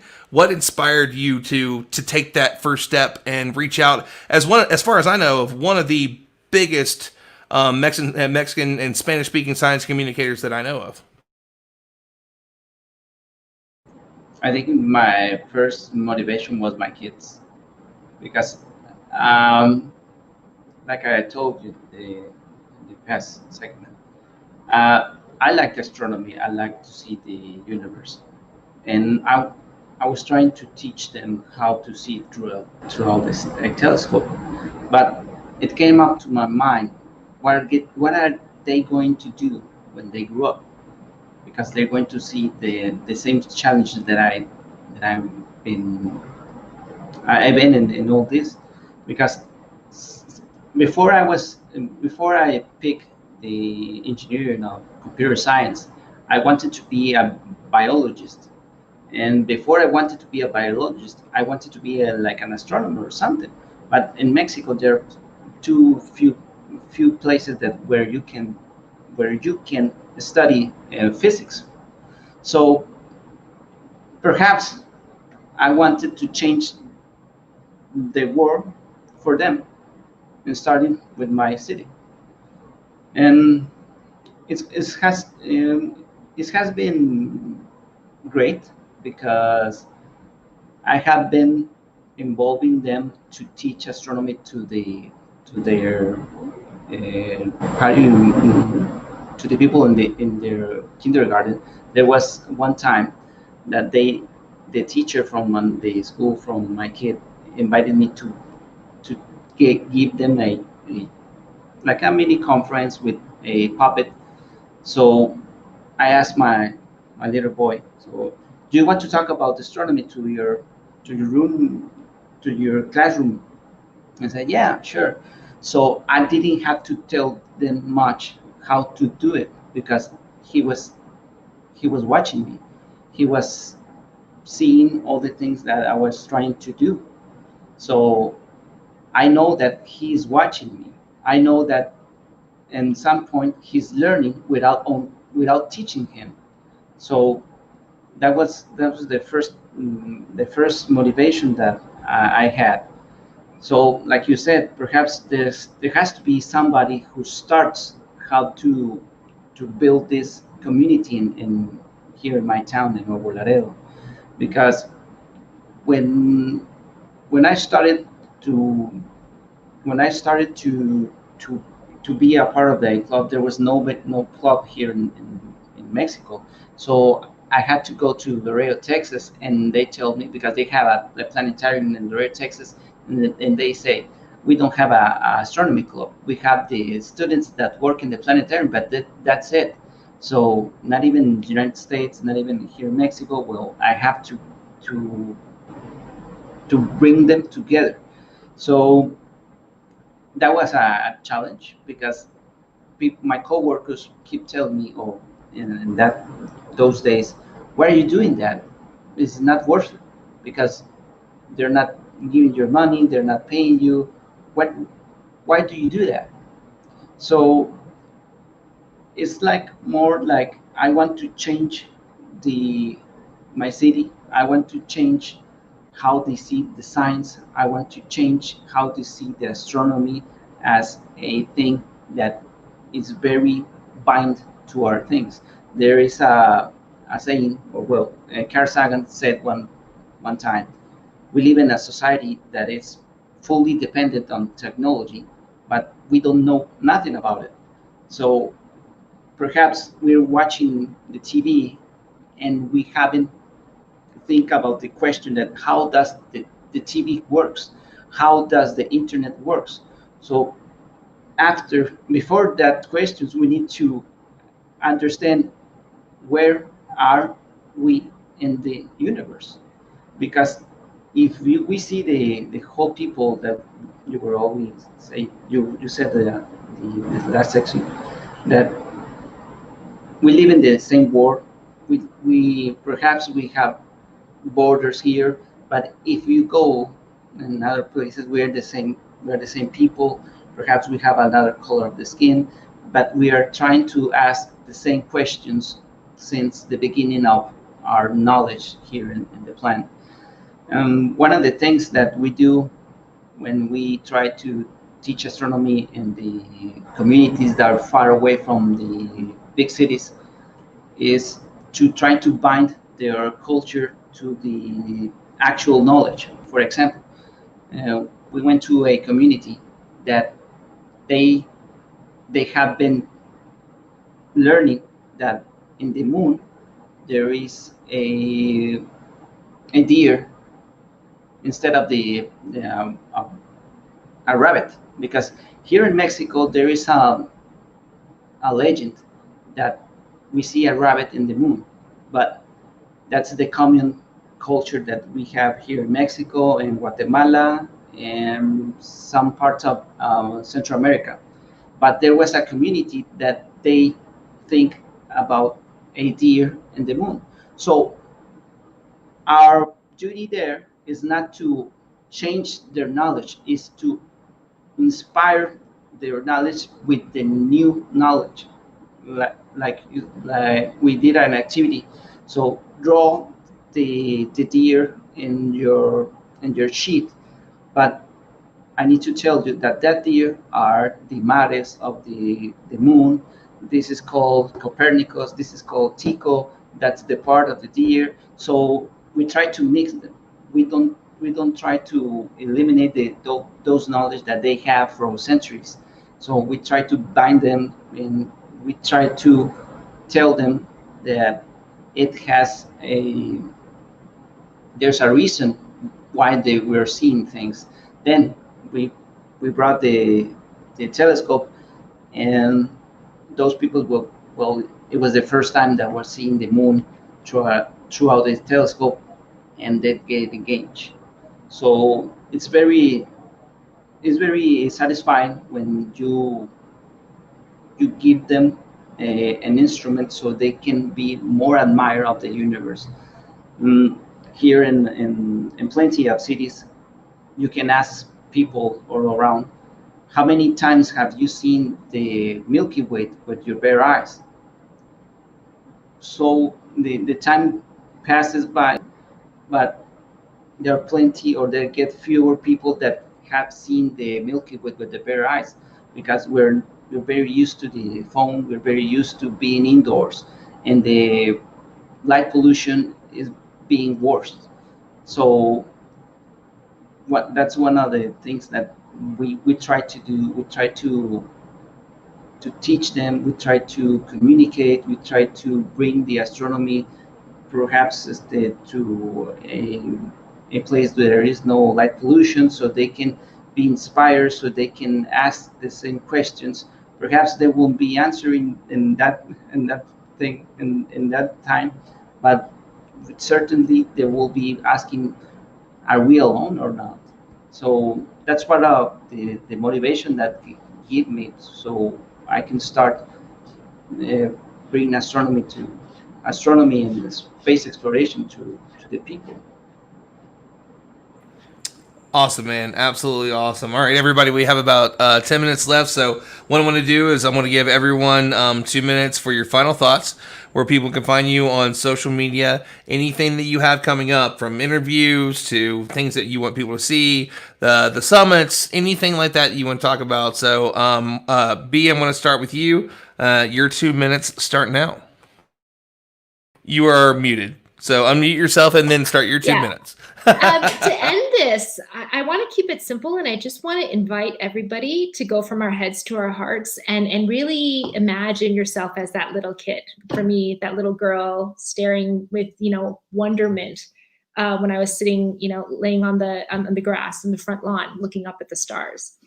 And when we look up, and in that moment, we are looking at the universe and wondering, as adults, maintaining that childlike wonderment of the world and the universe. We don't have hate in our hearts.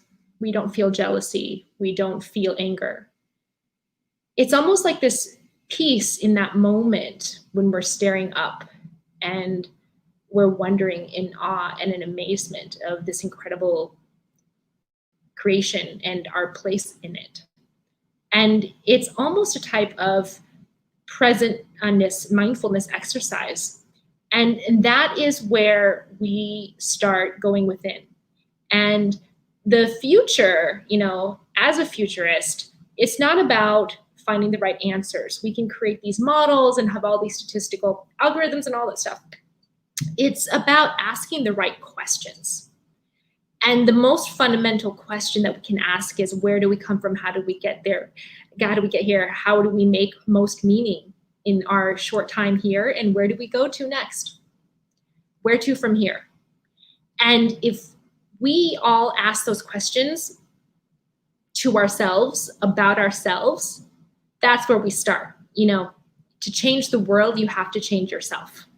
And as this COVID pandemic accelerates the shift to a greater understanding and a greater awareness of not just where we're headed, but why and how, that has tremendous potential to allow everybody to unleash their own unique superpower to help create this brighter future. So I leave you with that. And I'll be coming out with my book, The Future for the Rest of Us. And there's no exact deadline yet, but I just wanted to share with you some exciting stuff from that. So you can go to thehungrylab.com. You can follow me on Instagram.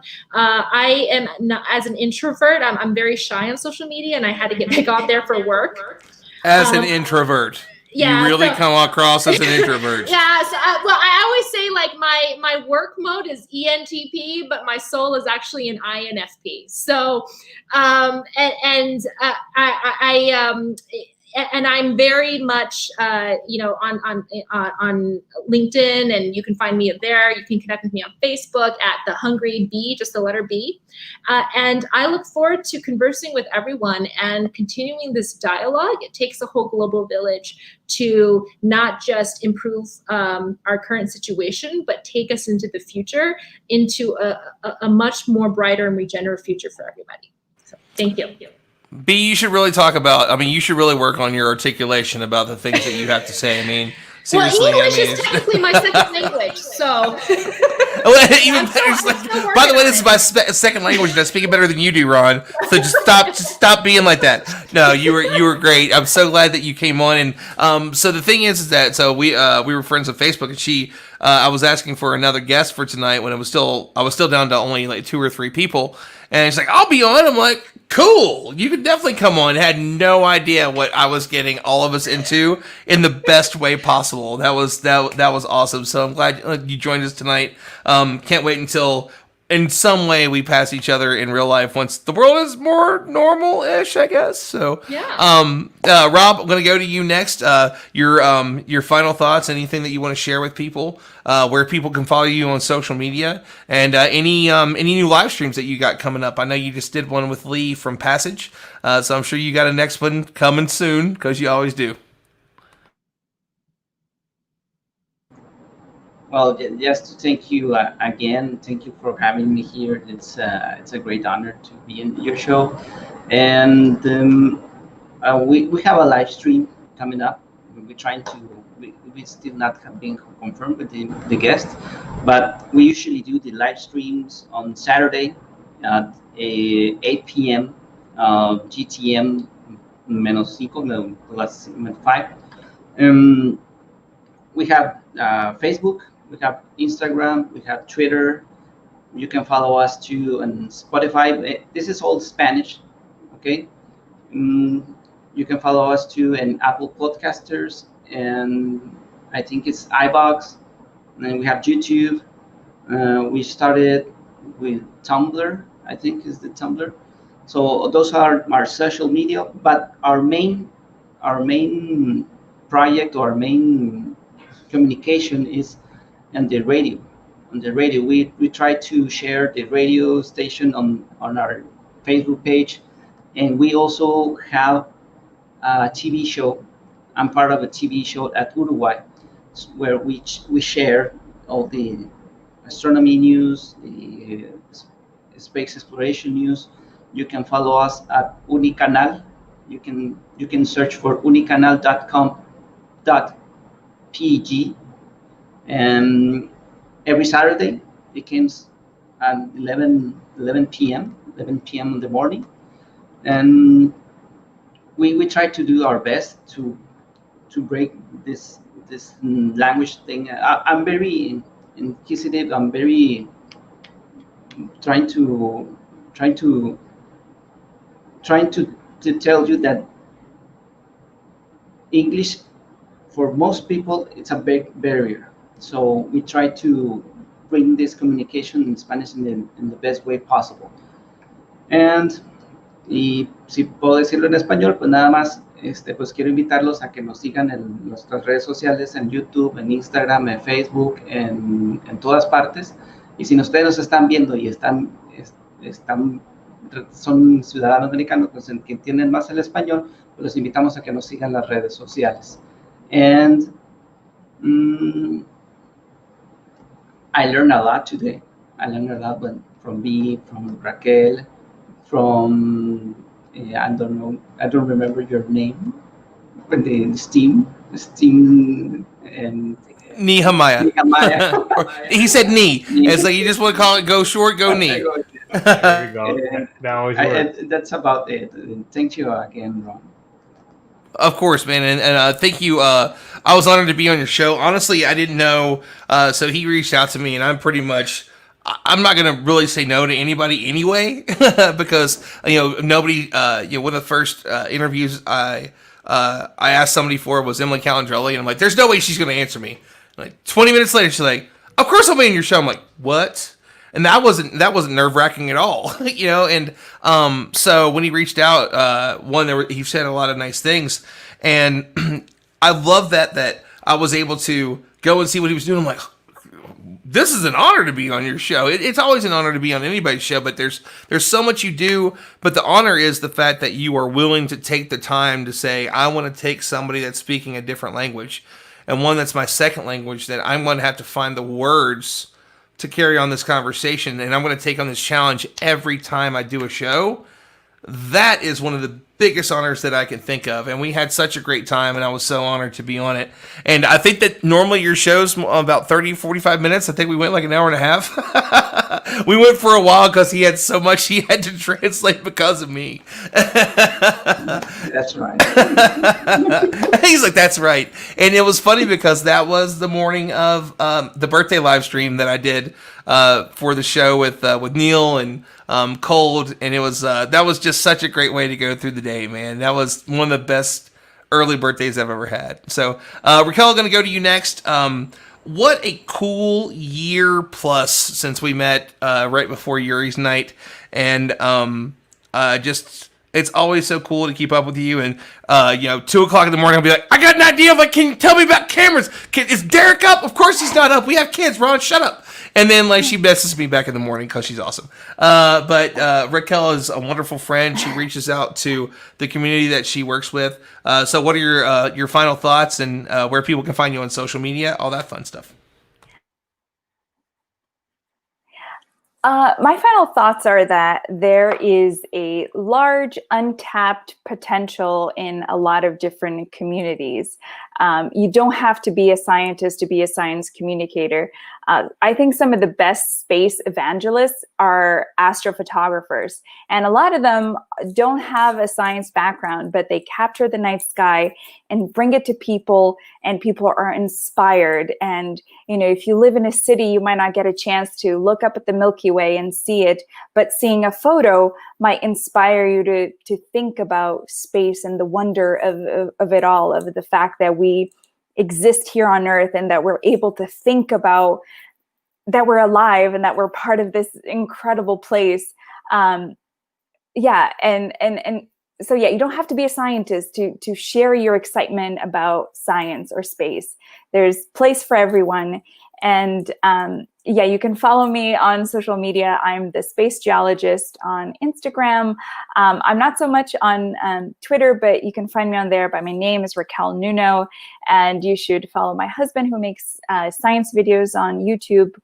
His channel is called Veritasium, and we actually just put out a really cool video where we actually got a rocket built, an 8-foot rocket built for a video about general relativity. Yeah, so that's my final thoughts. And thank you so much for inviting me. I'm so inspired by everyone on this panel. You guys do amazing, amazing things. So thank you for having me on. Absolutely. And I mean, so tell him I'm sorry. I should have invited him. I know I'm a big deal, but no, seriously, if he ever wants, I mean, obviously, if he ever wants to come on, I mean, he's somebody that really started from the ground floor and created something really incredible. So, I mean, he's always welcome to come on. You're both welcome to come on together if you get somebody to take the kids and kind of talk about how cool that story is, because there's not a lot of that where it's two really like inspirational and the word influencers still bugs me, but you're two influential figures in the science and space community, and it's a really, really cool thing that you do it together while still being parents and still being, you know, you just walk around the house and like he's in yoga pants and I'm in a t-shirt. Wait, switch that. But yeah, so I mean, but that's a really cool thing. So he's always welcome to come on if he's ever interested. And we met on Instagram. I want. Do you want to tell me? I'll let you say it the way that you told me if you want to.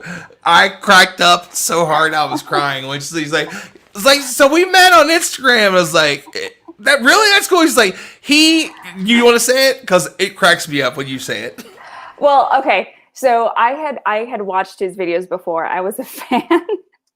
And one time I was following him on Instagram, and he posted a picture of a newspaper clipping, and it had a mistake. It had scientific mistake in there. And he asked, where is the problem here? And I answered correctly. And then he started following me.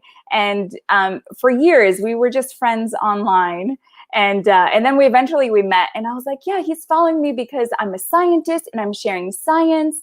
And then, oh, hell no. And he's like, no, I was following you because you look cute. I was like, no. But yeah. So that's how we met. And then, so yeah, after, I think it was like 3 years after being online friends, we eventually met, and then the rest happened. Yeah. Saying it went down in the DM. Yeah. He slipped into my DMs. Yeah, he slipped into my DMs for sure. That's what happened. Trademark. Sorry about that. Love that song. But so 2 minutes, Morgan. We're gonna go to you. Share with us anything you want to share with for your final thoughts. Let people know how they can find out about SEDS, Space Vision that's coming up. I cannot wait to be a part of it. I'm so excited to be on a panel and, of course, be any kind of support that I can be for that. So we'll go to you next. Thanks, Ron. I, again, appreciate you allowing me to be on your show. It has been an honor and a privilege. Very exciting to meet everyone else here. You guys are all doing such incredible work, and it's so important to be able to communicate it. So thank you all for being here, too. I was just going to briefly drop in the SEDS Space Vision handles for social media, all on Facebook, Twitter, and Instagram. You can find it by typing in SEDS Space Vision, one word. SEDS is SEDS, Space Vision. And then we're also on Eventbrite. You can search us on Eventbrite, just typing in Space Vision 2020 or Beyond Earth, Humanity as an Interplanetary Species. It is donation-based, so you can essentially donate $1, although we hope you'll donate a little bit more for our endeavors and then all the other fees associated, of course. But it is donation-based, so hopefully you guys will attend, would appreciate it. Plus, we have a stellar lineup. Again, as you've heard, we got Ron on there. He's not only on a panel, but he's moderating another one, so you know it's going to be exciting. Wait. I'm going to be on a panel and moderate? Yeah, we agree. I'm doing both? Yes, of course. Oh, that's awesome. Cool. Yes. And then if anyone's interested in just following me, getting to know my work as an analog astronaut, and then space habitat design, ethnographic research, you can find me on Twitter at Morgan Kainu, my first and last name, no space. And that's me. I love that. Sorry. One, that was awesome. Thank you so much for sharing that. But it's great because somebody was making a joke and said, Vera, what? And the funny thing is that Snyder absolutely knows what Veritasium is. And that's why he gave, the next thing he did was a wink. He gave him a wink after. And I love when people do that because they're definitely, which is weird to say, fans of the show. And there's running jokes like, we have a wonderful person. He's just the nicest guy in the world. Travis is a brilliant human being. He works at SpaceX. He has nothing to do with Starlink. And one of the running jokes is hashtag blame Travis. So when Morgan was gone, there was a comment about blame Travis. And it's always making fun. Like if your internet goes out, it's on Travis. Travis is ruining astronomy. All these things. And he's fully aware of it and he thinks it's hysterical. So the night that he was on the show, people just ripped him to pieces for it in just the sweetest way ever. They're all people that love him. And it's just, it's crazy. It's like, oh, Travis is on the show. We're going to make fun of him for screwing up astronomy. He worked with Bob and Doug to build their spacesuits. Like, he is part of the coolest thing ever, and everybody's, like, throwing everything else on him, so it's great. So, Dr. Nehemiah Mabry, let's finish up with you. Like I said. Charlie. I can't stop laughing. Let's finish up with you. Tell people where they can find you, where the summit's going to happen. You don't need to sign up because it's just going to be on Instagram, right? So where can they find you and all the cool stuff you're doing and your final thoughts? Yeah, no. So we actually do want people to sign up. We're trying to build this community. So I would say go to selfsuccesssummit.com. My bad. No, you're good. You're good. As it relates to the summit happening in just over a month. But Ron, I'd be remiss if I don't say again, thank you, like everybody else, for being on this show, this opportunity you provided. Everybody else, man, I've been like more than inspired for all of you all talking about what you do. It just really aligns with what STEM media is all about, showing it through our unique lens. As Black people, as people of color, even that it's ultimately about this. What I like to say is the world is waiting on what you have to offer. And since I'm with the space fam, I'll say this, Ron. I'll say the universe is waiting on what you have to offer. There's so much, right? The best investment in one's life is in something that can outlive it. And every person has an opportunity to just move humanity, move life forward in just a little bit in their lifetime, right? And I think that these doors can be unlocked by the people that we meet, by a summit that we attend, by a show, Space Fam Talk, the stream that we happen to catch. And if only we can just unlock it for somebody else as we continue to find things to unlock our curiosity and our path forward, man, I really think that there is, we cannot fathom just how far we can get as a species, as a people. And so, again, I just want to leave people with that. If you want to follow me, I would say follow STEM Media on Instagram, STEMEDIA, one word, one M. You can also go on YouTube. I would love for you all to subscribe there, STEM Media on YouTube. And if you want to follow me personally, my handle is Nehemiah Mabry, my first and last name, on all platforms. And again, the world is waiting, so let's continue to push the frontier forward. I mean, awesome stuff tonight.